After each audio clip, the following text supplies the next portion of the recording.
First time ಈ ಥರ geology ಡಿಪಾರ್ಟ್ಮೆಂಟಿಗೆ ಬಂದಿರೋದು, ಫಸ್ಟ್ ಟೈಮ್ ನೋಡ್ತಿರೋದು.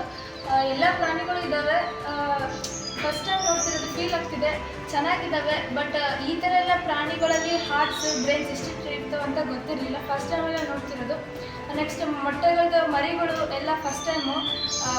ಪ್ರಾಣಿಗಳಲ್ಲಿ ಡಿಫ್ರೆಂಟ್ ಟೈಪ್ಸ್ ಇರ್ತಾವೆ ಅಂತ ಗೊತ್ತಿರಲಿಲ್ಲ, ಕ್ರೊಕೊಡೈಲ್ ಟೈಪ್ಸ್ ಅದರಲ್ಲೇ ಒಂದೇ ಟೈಪ್ ಇರ್ತಾವೆ ಅಂತ ಅಂದ್ಕೊಂಡಿದ್ವಿ. ಬಟ್ ಅದರಾಗೂ ಡಿಫ್ರೆಂಟ್ ಟೈಪ್ಸ್ ಅಂತ ಇವತ್ತೇ ಗೊತ್ತಾಗಿದ್ದು. ಎಕ್ಸ್ಪ್ಲೇಷನ್ ಕೂಡ ನಮಗೆ ಗೊತ್ತಿರಲಿಲ್ಲ ಅದರಲ್ಲಿ ಈ ಥರ ಎಲ್ಲ ಎಕ್ಸ್ಪ್ಲೇಷನ್ ಇರುತ್ತೆ ಅಂತ, ಅದು ಕೂಡ ಇವತ್ತೇ ಗೊತ್ತಾಗಿದ್ದು.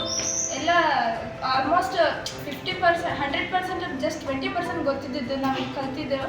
ಬಟ್ ಇವಾಗ ಒಂದು 50% ಆದರೂ ಇಲ್ಲಿ ಕಲ್ತಿದ್ದೀವಿ ಬಂದು. ಆಲ್ಮೋಸ್ಟ್ 20% ಅಷ್ಟೇ ಗೊತ್ತಿದ್ದಿದ್ದು. ಇಲ್ಲಿ ಬಂದಾಗ ಆಲ್ಮೋಸ್ಟ್ ಒಂದು 50% ಆದರೆ ಇವಾಗ ಇದಾಯಿತು. ಬ್ರೈನ್ ನೋಡಿರಲಿಲ್ಲ, ಹ್ಯೂಮನ್ಸ್ ಯಾವ ಥರ ಡೆವಲಪ್ಮೆಂಟ್ ಆಗ್ತವೆ ಅಂತಲೂ ಗೊತ್ತಿರಲಿಲ್ಲ. ಹಾರ್ಟ್ ಒಂದು ಇರಬೇಕಿತ್ತು ಸರ್, ಅದು ನೋಡಿರಲಿಲ್ಲ. ಸ್ಕೆಲಿಟನ್ ಬಗ್ಗೆ ಅದೇ ಯಾವ ಥರ ಗರ್ಲ್ಸ್ನ ಮತ್ತು ಫೀಮೇಲ್ನ ಮತ್ತು ಮೇಲೆ ಯಾವ ಥರ ಕಂಡುಹಿಡಿತಾರೆ ಅನ್ನೋದು ಇವತ್ತೇ ಗೊತ್ತಾಗಿದ್ದು. ಪಿಕಾಕ್ಸ್ ಈ ಥರ ಬರ್ಡ್ಸ್ ಎಲ್ಲ ಫಸ್ಟ್ ಟೈಮ್, ಈಗಲ್ಸಲ್ಲೂ ಡಿಫ್ರೆಂಟ್ ಟೈಪ್ಸ್ ಇದ್ದಾವೆ. ಈ ಥರ ಎಲ್ಲ ಫಸ್ಟ್ ಟೈಮ್ ನೋಡ್ತೀವಿ ಸರ್. ಚೆನ್ನಾಗಿತ್ತು, ಎಕ್ಸ್ಪ್ಲೇಷನ್ ಕೂಡ ಚೆನ್ನಾಗಿತ್ತು sir. Thank you sir. Explanation ಚೆನ್ನಾಗಿತ್ತು. ನಿಮ್ಮದು ಕೂಡ ಅದೇ ಮೇಲ್ ಫಿಮೇಲ್ ಈ ಥರ ಬ್ಲಡ್ ಕಲರ್ಸ್ ಯಾವ್ಯಾವ ಇರ್ತವೆ 6. ನಾವು ಆ್ಯಕ್ಚುಲಿ ಬ್ಲೂ ಮತ್ತು ಗ್ರೀನ್ ರೆಡ್ ಅಷ್ಟೇ ಅಂದ್ಕೊಂಡಿದ್ವಿ ಸರ್. ಅದರಲ್ಲಿ 6 ಟೈಪು, ಅದರಲ್ಲಿ ಹಿಮೋಗ್ಲೋಬಿನ್ ಈ ಥರ ಇರ್ತಾವಂತ ಗೊತ್ತಿರಲಿಲ್ಲ ಅಷ್ಟೇ. ರೆಡ್ ಬ್ಲಡ್ಡಲ್ಲಿ ಅಷ್ಟೇ ಗೊತ್ತಿದ್ದಿದ್ದು, ಬಟ್ ಈ ಥರ ಡಿಫ್ರೆನ್ಸಲ್ಲಿ ಗೊತ್ತಿರಲಿಲ್ಲ. ಎಕ್ಸ್ಪ್ಲೇಷನ್ ಚೆನ್ನಾಗಿದೆ ಸರ್. Thank you.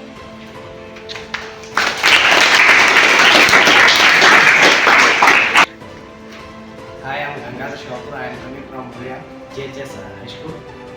ನಾನು ಇಲ್ಲಿ ಬಂದಿರೋದು ಪ್ರಾಚಿ ಅಕಾಡೆಮಿ ಧಾರವಾಡ. ನಾವಿಲ್ಲಿ ಬಂದಿರೋದು ಈಗ ಧಾರವಾಡದಲ್ಲಿರುವಂಥ ಪ್ರಾಣಿ ವಸ್ತು ಸಂಗ್ರಹಾಲಯಕ್ಕೆ. ಇಲ್ಲಿ ನಾವು ನೋಡ್ತಾ ಇರೋದು ಹೊಸದಾಗಿ ನಾವೆಲ್ಲ ನಮ್ಮ ಭಾರತದಲ್ಲಿ ಇದಾವೆ ಅನ್ಕೊಳ್ಳೋದು ಒಂಥರ ಖುಷಿ ಸಂಗತಿ. ಅದರಾಗೂ ನಮ್ಮ ವಿದ್ಯಾಕಾಶಿ ಆದಂಥ ಧಾರವಾಡದಲ್ಲಿ ನಮ್ಮೆಲ್ಲ ನೋಡ್ತಾ ಇದ್ವಿ ಅನ್ನೋದು ಒಂಥರ ಖುಷಿ.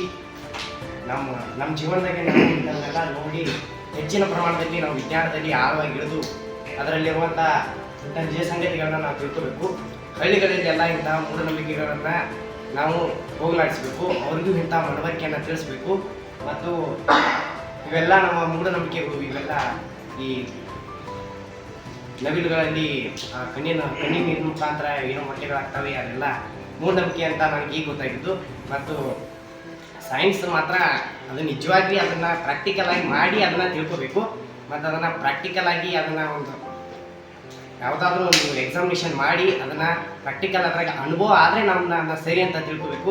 ಯಾರು ಹೇಳ್ತಾರೆ ಅಂತ ಅದನ್ನು ತಿಳಿಬಾರ್ದು, ಯಾರು ಹೇಳ್ತಾರೆ ಅಂತ ಅದನ್ನು ಕರೆ ಅಂತ ತಿಳಿಬಾರ್ದು.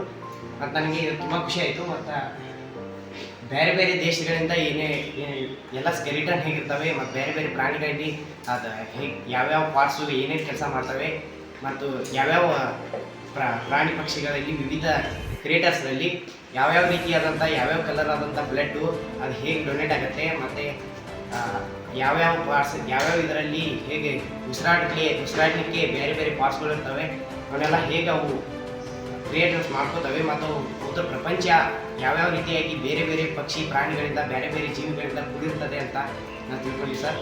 ಮತ್ತು ಎಕ್ಸ್ಪ್ಲನೇಷನ್ ಮಾತ್ರ ಹೈಲಿ ಇಂಪಾರ್ಟೆಂಟ್. ಮತ್ತು ನೀವು ಭಾಳ ವರ್ಡ್ ವಾರ್ತನ್ನು ಹೊಂದಿದವರು, ನೀವು ಸರಿಯಾಗಿ ಎಕ್ಸ್ಪ್ಲನೇಷನ್ ಮಾಡಿದ್ರೆ ನಮ್ಗೆ ಸರಿಯಾಗಿ ಮನಮುಟ್ಟುವಂತೆ ನೀವು ತಿಳಿಸ್ತೀನಿ ಅಂತ ಧನ್ಯವಾದಗಳನ್ನು ಹೇಳ್ತೀನಿ ಸರ್.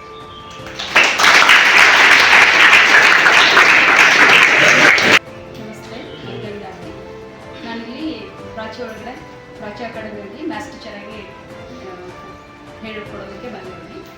ಇನಿಷಿಯಲ್ ಆಗಿ ನಾನು ವಿಜ್ಞಾನ ವಿಭಾಗದಿಂದ ಕಲಿತು ಬಂದವಳು.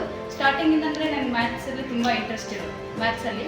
ಬಟ್ ಸೈನ್ಸಲ್ಲಿ ಕೂಡ ನಮ್ಮ ಮೇಡಮ್ ಅವ್ರಿಗೆ ನಾನು ಚಿಕ್ಕ ವಯಸ್ಸಿನಿದ್ದಾಗ ಅಂದರೆ 8th, 9th, 10th ಇದ್ದಾಗ ಅವ್ರಿಗೂ ಕೇಳ್ತಿದ್ದೆ, ಏನು ಯಾವುದಾದ್ರು ಕ್ವಶನ್ಸಲ್ಲಿ ಬಾಕ್ಸಲ್ಲಿ ಇವುಗಳನ್ನು ತಿಳ್ಕೊಳ್ಳಿ, ಇವುಗಳನ್ನು ತಿಳಿರಿ ಅಂತ ಏನು ಬಾಕ್ಸಲ್ಲಿ ಬರ್ತಿರ್ತಾರೆ, ಅದ್ರ ಬಗ್ಗೆ ಕ್ಯೂರಿಯಾಸಿಟಿ. ಪಾಠ ಮಾಡಬೇಕಾದ್ರೆ ನಮ್ಮ ಮ್ಯಾಮ್ ಏನು ಮಾಡೋರು ಓದ್ಕೊಂಡು ಹೋಗ್ಬಿಡೋರು. ಬಟ್ ಆ ವಿಷಯದ ಬಗ್ಗೆ ಅವ್ರು ಎಕ್ಸ್ಪ್ಲೇನ್ ಮಾಡ್ತಿರ್ಲಿಲ್ಲ. ನಾನು ಪರ್ಟಿಕ್ಯುಲರ್ ಆಗಿ ಅವ್ರು ಲ್ಯಾಬಿಗೆ ಹೋಗ್ಬಿಟ್ಟು ಮೇಡಮ್ ಈಗ ಏನು ಇದು ಹೇಗೋ ಕೇಳಿದ್ದಾರೆ, ಕಿವಿರು ಅಂತ ಬಂದರೆ ಇವತ್ತು ಅದನ್ನು ಹೇಳಿದ್ರಲ್ಲ ಅವಾಗ ನೆನಪಾಯ್ತು. ಈ ಥರ ಹೋಗಿ ಕೇಳಿದಾಗ ಅವ್ರು ಏನಂದ್ರೆ ನಿಂಗೆ ಭಾಳ ಇಂಟ್ರೆಸ್ಟ್ ಇದೆ, ಒಂದು ಸರಿ ಏನು ಮಾಡು, ನಿನಗೆ ಸಾಧ್ಯ ಆದರೆ KCD ಇದಕ್ಕೆ ಹೋಗೋದು. KCD ಅಂದರೆ ಅಂತ ಕೇಳಿದೋಳು ನಾನು. KCD ಅಂದರೆ ಅಂತ ಕೇಳಿದಾಗ ಅವರು ಧಾರವಾಡದಲ್ಲಿದೆ ಅದೊಂದು ವಿಶ್ವವಿದ್ಯಾಲಯ, ಅಲ್ಲಿ ಹೋಗ್ಬೇಕು ನೀನು, ಅಲ್ಲಿ ಹೋದರೆ ನಿಂಗೆ ಎಲ್ಲ ಪ್ರಶ್ನೆಗೂ ಉತ್ತರ ಸಿಗ್ತವೆ. ರಾಯರ್ ಮೇಡಮ್ ಅವರು ಉತ್ತರ ಸಿಗುತ್ತೆ ಅಂತ ಹೇಳಿದ್ರು. ನಿಜವಾಗ್ಲೂ ಇಲ್ಲಿ ಬಂದು ಒಳ್ಳೆ ಎಕ್ಸ್ಪೀರಿಯನ್ಸ್ ಸಿಗ್ತದೆ. ನಾನು ಆ್ಯಸ್ ಎ ಟೀಚರ್ ಆಗಿ ಬಂದಿದ್ದಕ್ಕೆ ಇನ್ನೂ ಹೆಚ್ಚು ಖುಷಿ ಆಗ್ತಿದೆ. ಯಾಕಂದರೆ ಎಲ್ಲ ವಿಷಯಗಳನ್ನು ತಿಳ್ಕೊಂಡಿದ್ದೆ, ಬಟ್ ಇಲ್ಲಿ ರಿಯಲ್ ಆಗಿ ನೋಡುವಂಥ ಚಾನ್ಸ್ ನನಗೆ ಸಿಕ್ತು. ಸೊ ನಮ್ಮ ಮಕ್ಳಿಗೆ ಹೇಳೋದಂದರೆ ಇದರ ಯೂಸ್ ತೊಗೊಳ್ರಿ ಅಂತೇಳಿ. ಯಾಕೆಂದರೆ ನಾವು ಈಗ ತಿಳ್ಕೊತಾ ಇದ್ದೀವಿ, ನಿಮಗೆ ಆಲ್ರೆಡಿ ಈಗ ಸಿಗ್ತಾ ಇದೆ. ಸೊ ಹಾಗಾಗಿ ಇದರ ಬೆನಿಫಿಟನ್ನು ಚೆನ್ನಾಗಿ ತೊಗೊಳ್ರಿ. ಸರ್ ಕೂಡ ನೀವು ಕೂಡ ಚೆನ್ನಾಗಿ ಎಕ್ಸ್ಪ್ಲೇನ್ ಮಾಡಿದ್ರಿ. ಈ ಥರ ಎಕ್ಸ್ಪ್ಲೇನ್ ನಾವು ಏನು ಕೇಳಿರಲಿಲ್ಲ. ಸೊ ಚೆನ್ನಾಗಿದೆ. ಥ್ಯಾಂಕ್ಸ್.